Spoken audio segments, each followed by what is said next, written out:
Welcome, my beautiful people. This is the second edition of the Weekend Review.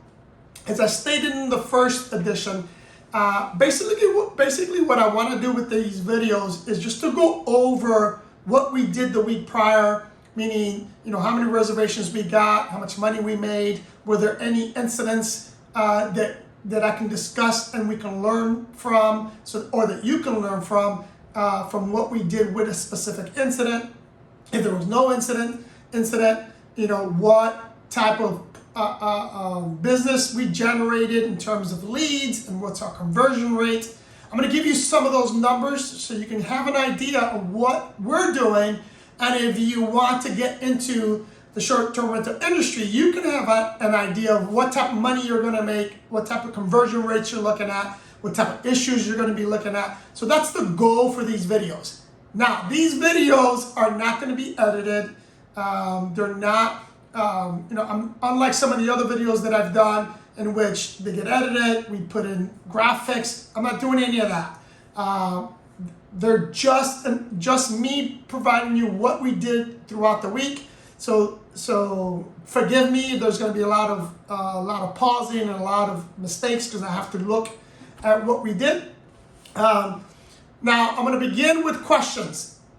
The thing with questions, and I apologize if I only get to answer one or two questions in a video, and the reason being is that some of these questions require a lengthy explanation. And I don't want these videos to be longer than 15 minutes. So like today, one of the questions that I'm going to answer is going to be pretty lengthy. So I may only answer that one, maybe one more, right? But the question that I'm going to answer comes from a video or collaboration that I did with a real estate agent down in Miami. His name is Chris Camacho. I'm going to link that video in the description down below. So if you want to see the full video, you can take a look at it. Now the video was done in Spanish. So if you don't speak Spanish, you don't have to look at that. But I am going to answer the question in English because this is for the general audience. And I already answered that question on that video in Spanish. So if you want to know what the full length of the question was and how I answered it, you can go to that video and find that specific question and see how I answered it.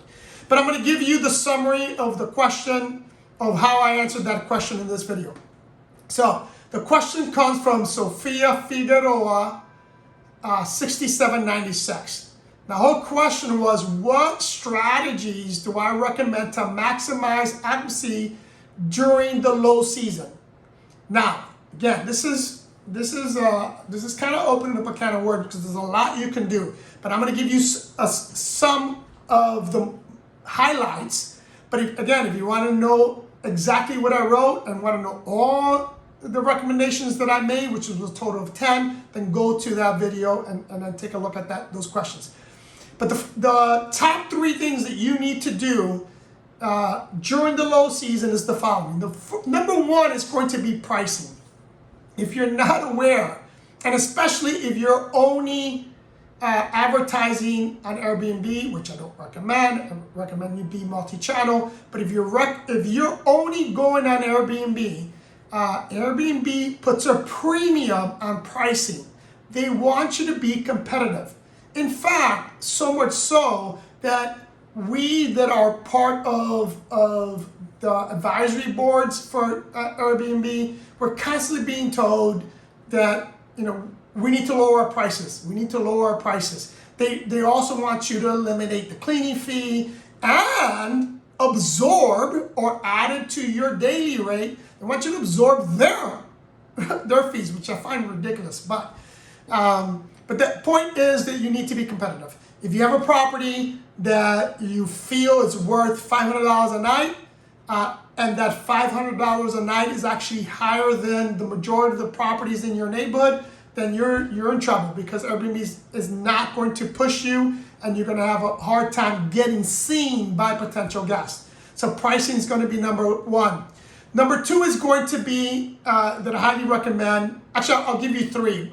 4. Number 2 is actually going to be to offer some kind of discount. in your calendar where you have the ability to go in there and give weekly discounts, monthly discounts, last minute discounts, early bird discounts, I highly recommend you take advantage of all those and put some kind of discount that you're comfortable with, because Airbnb is going to push you if you do that. So that's another big one that's going to help you fill the calendar during the slow season. The next is to be flexible with your cancellation policy. I know some of you are stuck and don't want to do this, but if you're looking for revenue, if you're looking for Airbnb to help you, meaning help you push your property to potential guests, you got to have flexible cancellation policy. Now, you don't have to have it throughout the year. Again, we're talking about the low season, but you got to have a flexible cancellation policy. Then the last thing I want to talk about is something that I did an entire video on, and that you should go to learn more about, and that is marketing, specifically digital marketing, right? What do I mean by digital marketing? You should be on social media, people. Your property should have its own page, or you should have an Instagram page, a Facebook page, a TikTok page, and you should be constantly marketing your property on these social medias.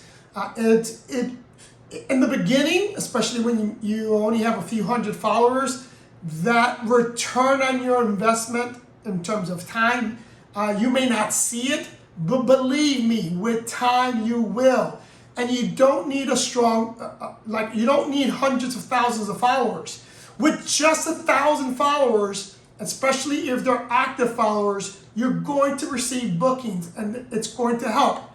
So I'm going to leave that. I'm not going to answer any more questions because I spent a lot of time on this one. But that's going to lead me to the next graphic, or the next thing I want to talk about. The next thing I want to talk about is what I just mentioned. For this week, let me go to my dashboard. And again, I posted this on my Instagram so you can actually see the actual graphic. There's certain metrics that I look for every week, to see where we can improve on. Now, I mentioned on other videos is that we as a company are not relying on a single platform. There's some platforms that obviously are stronger than others. Like, for example, Airbnb is by far the #1 platform in my region. 'Cause remember, it's regional. You need to understand that. Like, for example, in Colombia, Airbnb is not #1. Booking.com is #1 in Colombia. Booking.com is also #1 in Europe. So in South Florida, Airbnb is #1. But my goal, my goal has always been, so that Airbnb is not #1. My own booking platform, my direct bookings is #1. So I'm going to give you some numbers where we're at. This is for this week. So for this week, out of all of our reservations, 47.4% of the reservations came from Airbnb. The next one was our own direct booking website. That came in at 26.8%. The next one is HomeAway, 9.3%. Next one is Booking.com, which is at 8.2%. And then the next, which tied Booking, is Marriott at 8.2%. So those are the platforms that for this week we received reservations on, and those are the numbers, right? Now let me give you how much money we made this month. This month we grossed, in terms of just rents or revenue, in terms of the daily rate, is $42,219.31. And that was, again, this is for this week. 7,000 came in cleaning fees. That's an additional revenue that came in. $7,000 in cleaning fees. And that's the total amount of money that we brought in. Incidents. Let me look at my incident report. Did we have any major incidents? No major incident. We did have 2 guests, or actually one guest that did not leave on time. Our checkout time is 11. One guest, when our cleaners got there, were nowhere near ready for leaving. And they didn't check out till 12:15. So here's what we do when that happens. Number one, our cleaners, in order to prevent this, and this is not that common, in order to prevent guests from overstaying our check-in hour, they get notified the day before. Hey, this is a reminder, tomorrow's checkout, and checkout time is at 11. In the morning, they get another reminder. Reminding you that checkout is at 11 a.m. Let us know if you have any issues, and thank you for staying with us. And then in addition to that, in that morning message, we sent out, we also include the following, it's not verbatim because I don't know verbatim, but the following message is included in that. And that is we're going to conduct an inspection of the property, and we're confident that the property is going to be as you received it, and as such, you will receive a 5-star rating from us, and we hope we earn the same from you, right? This immediately triggers it triggers something in most guests, and that is that they realize they need to get out because we're going to review them, right? But in this particular case, that didn't happen.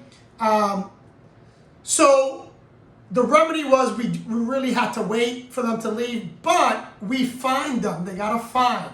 Now, one of the things that we do, and that is that we collect a deposit from the guest. In addition, we collect, regardless of where the reservation comes from, we collect their credit card information so that we can go back and charge them now for a late checkout, right? So it's not a total loss. It is a loss of time for my cleaners because they have to wait, but we do get compensated for that. So that was the major issues for this week. I want to touch on one other important aspect of this week. And I posted this on my Instagram. One of the most exciting things for me about this week is that we started doing the renovations on one of our new Airbnb properties in South Miami. This property is for me, it's a hidden gem. It's in a great neighborhood. It's a great location in South Miami.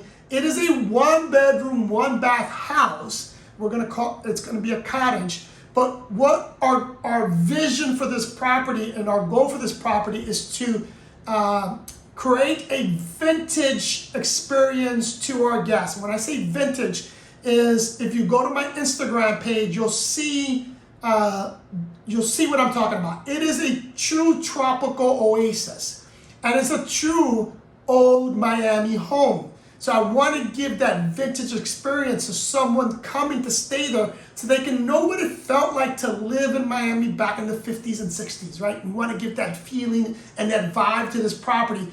And we really, really like the outdoor space. The house itself is really tiny. It is a total of 750 square feet. But again, back in the day, these small cottages were common in South Miami, and we want to bring that back. My beautiful people, that's the end of this video. Do me a favor, hit that like button, subscribe to this channel if you haven't subscribed. Ask me a question because it may be one of the questions that I picked to answer for next week's weekend review. Buy me a coffee if you want to donate to the channel, or if you want to have one-on-one conversation with me. I love you guys, and I'll see you in the next one.